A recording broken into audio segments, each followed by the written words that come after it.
الحمد لله وكفى وسلام على عباده الذين اصطفى. أما بعد، أيها الإخوة الأجلة وزملاء الأحبة، إن موضوع خطبة اليوم في هذه الحفلة السنوية ظل العرش الإلهي. أرجو أن تستمعوها وتجتهدوا أن تبلغوا عني رسالة الإسلام إلى الآخرين. ألا فليبلغ الشاهد الغائب. أيها المسلمون، إن الساعة آتية وإتيانها حق لا ريب فيها، ويومئذ تمثل الموجودات ومن فيها منظرا عظيما. يوم يكون الناس كالفراش المبثوث، وتكون الجبال كالعهن المنفوش، وأخرجت الأرض أثقالها، وقال الإنسان متمتعا بهذا المنظر ما لها. ثم تقوم العدالة الإلهية ويستوي الله على العرش، ويومئذ لا يكون ظل إلا ظل العرش الإلهي، ويكون الناس منقسمين في جماعة مختلفة، ويكون جو الأسرة حتى يكون الناس كالفراش المبثوث، ولا يسأل حميم حميما.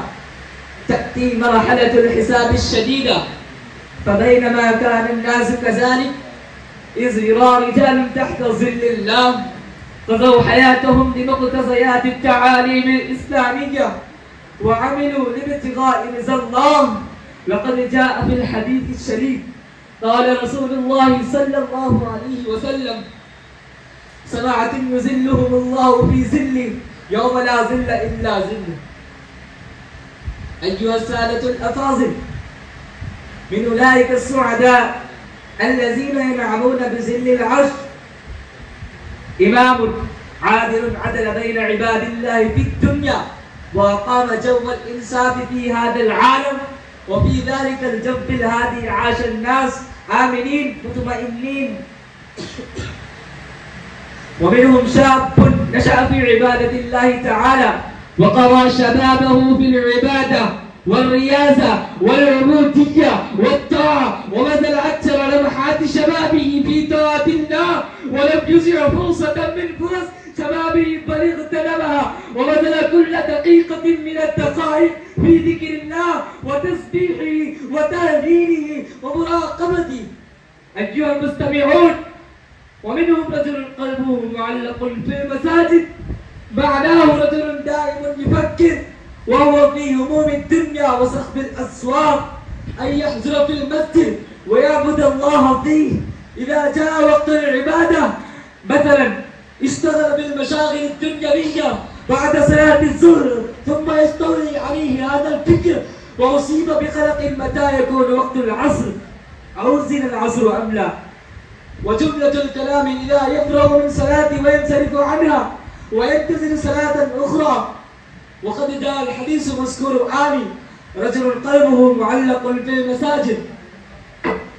ومنهم رجلان تحابا في الله اجتمعا عليه وتفرقا عليه، إذا لم تكن صداقتهما لغرض من أغراض الدنيا، بل صادقا لأنهما كانا مصليين ومنهمكين في طاعة الله ومحافظين على المعارف الإسلامية ومؤدين حقوق عباد الله ومتوفرين أسباب الراحة لخلق الله وحافظين حدود الله واصلين الرحم وحاكمين بالعدل ومغنيين العالم البشري بالأمن والسلام. وإن تفرقا فلم يتدخل فيه مصلحة الدنيوية بأن جاء في التعامل والتعاقد فرق، أو استدانه فانكر أو طلب شيئا فرجع، بل يكون انحصار فرقتهما رضا الله ورضوانه. افترق أحد من الآخر لأنه كان يتعدى حدود الله ويتهاون في امتثال الشريعة الإلهية ويتكاسل في الصلاة والصوم وينحرف عن عمل الدعوة والإرشاد، وتولى زمام الظلم والعدوان بدلا من العدل والإنصاف. ويستظل في ظل العشر رجل دعته امرأة ذات حسن وجمال فقال: إني أخاف الله إن لقيت نفسي في وردة يعاقبني ربي عقابا ويعذبني عذابا.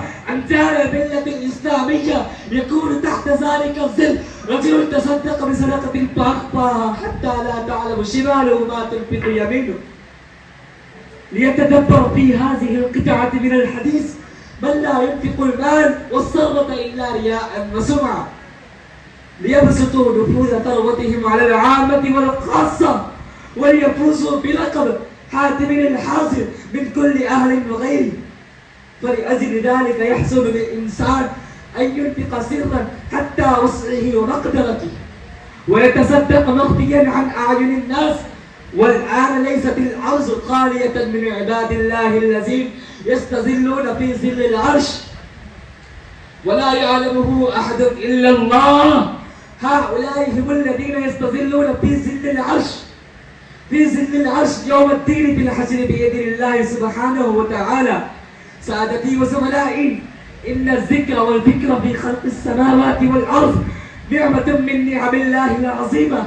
يستظل في الحشر رجل ذكر الله خاليا ففاضت عيناه وسالت الدموع من أجل ذكره وفكره، وكان كل ذلك من ذكر الله وخشيته. وفقني الله وإياكم أن نكون من أولئك السعداء السبعة الذين ينعمون ويستظلون من الظل الإلهي يوم لا ظل إلا ظله تبارك وتعالى، وما علينا إلا البلاغ المبين.